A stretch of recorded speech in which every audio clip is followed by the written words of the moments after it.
बासुंदी बनवण्यासाठी इथे मी गाईचे 1 लिटर दूध घेतले आहे.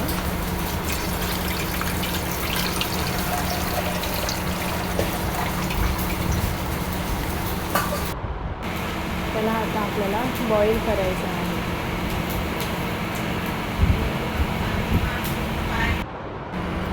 तर दुधाला उकळी आलेली आहे.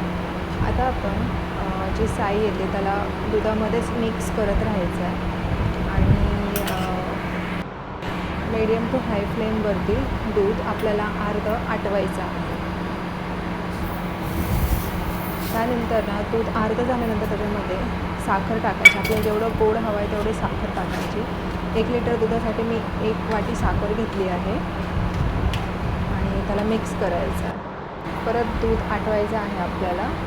साखरेमुळे दूध थोडंसं मेल्ट होतं आणि ते आपल्याला साखर पूर्ण आटवायची आहे आणि वेलची पूड टाकायची आहे चवीसाठी. परत मिक्स करायचं आहे आणि त्याला उकळी येऊन द्यायचं आहे. परत लो टू मिडियम फ्लेमवरती त्याला चांगली उकळी येऊन द्यायची आहे.